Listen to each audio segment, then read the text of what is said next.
एक 17 वर्षाच्या मुलीचा मर्डर झालेला होता आणि खुनी जो होता, मारणारा जो होता, तो समोर होता, जवळ होता. पण हा खुनी आहे, ह्याने खून केला हे कळायला तब्बल 45 वर्ष लागलेली होती. आता हे कसं काय शक्य आहे? विचित्र वाटेल, पण ही घटना घडलेली आहे आणि तीच घटना आपल्याला बघायची आहे.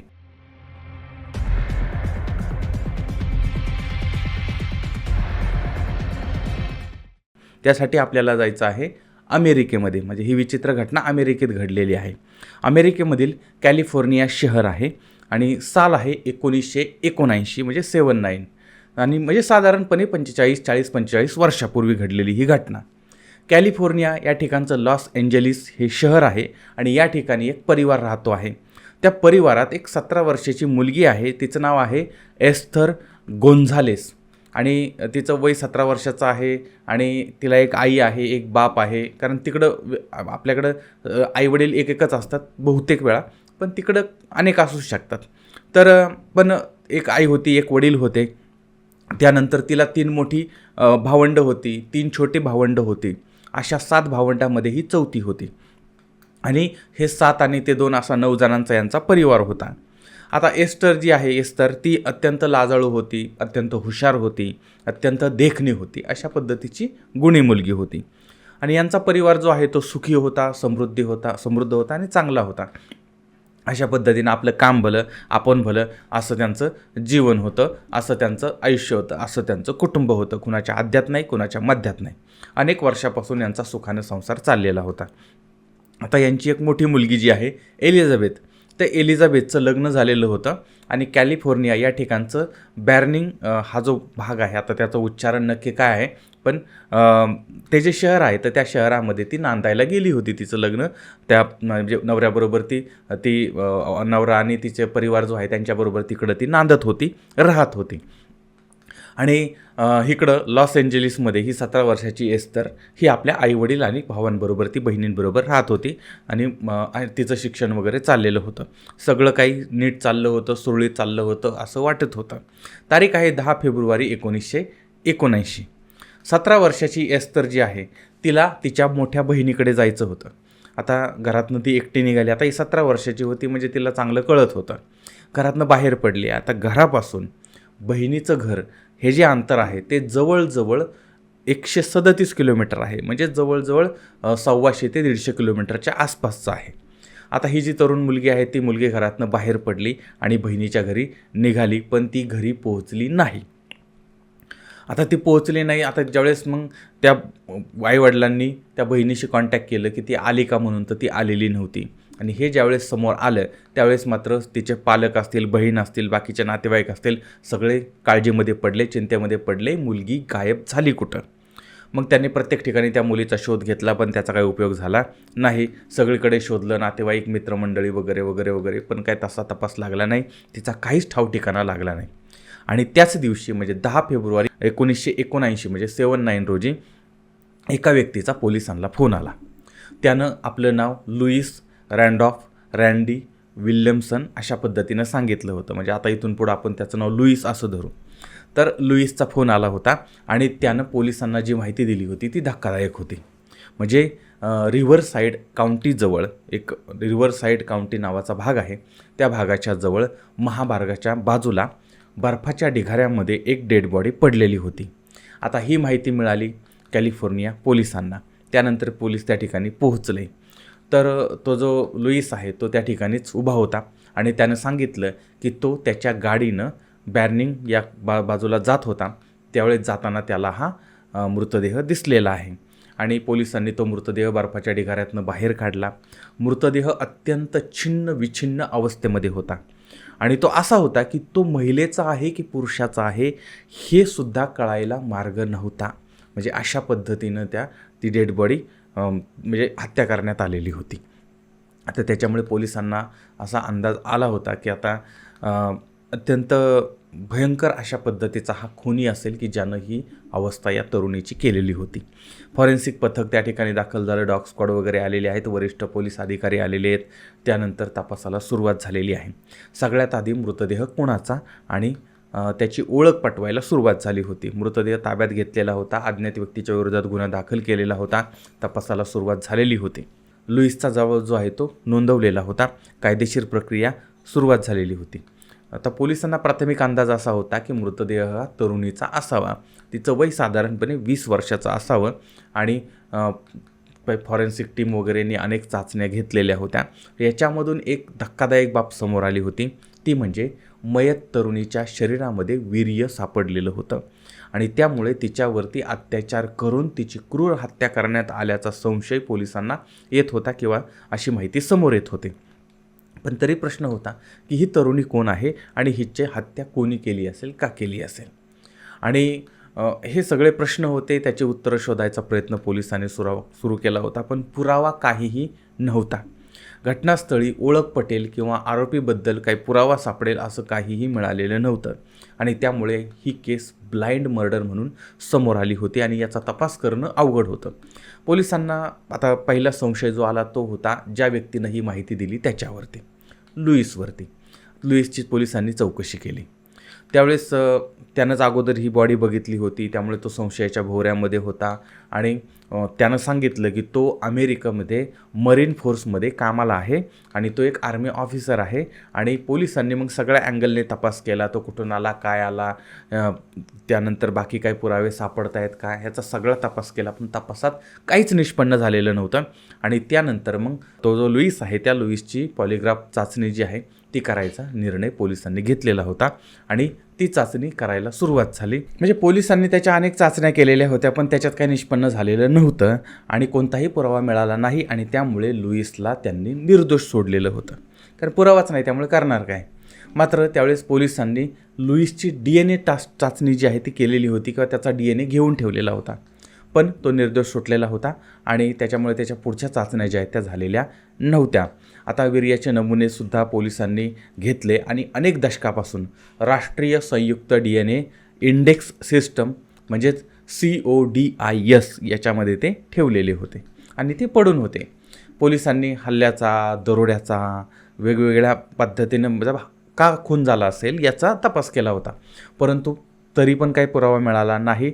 आणि काही दिवसांनी पोलिसांनी 18 ते 20 वर्ष बेपत्ता झालेल्या ज्या तरुणी आहेत त्या भागातल्या, म्हणजे त्याच काळामध्ये बघितलं की कोण कोण गायब झालेलं आहे का या भागातलं, या परिसरातलं, पंचक्रोशीतलं, असं तसं सगळं तपासलं.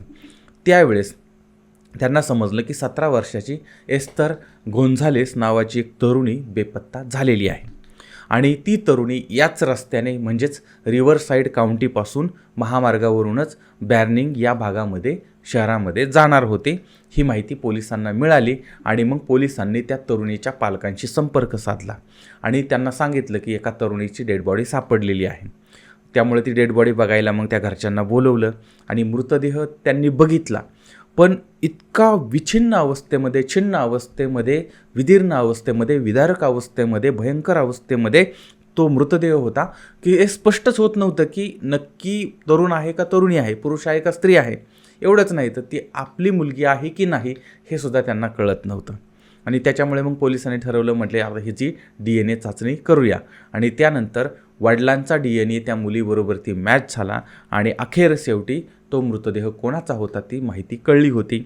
17 वर्षाची एस्थर गोन्झालेस हिची ती डेड बॉडी होती. आता एक तर तिची ओळख पटली, पण तिच्यावरती अत्याचार करून तिची अत्यंत क्रूरपणे हत्या केली होती हे कुणी केलं होतं हे मात्र कळलेलं नव्हतं. पोलिसांनी सगळ्या बाजूंनी, सगळ्या दिशांनी तपास केलेला होता, पण काही उपयोग झालेला नव्हता. कुटुंबाला विचारले की बाबा तुमचा कोणावरती संशय आहे का.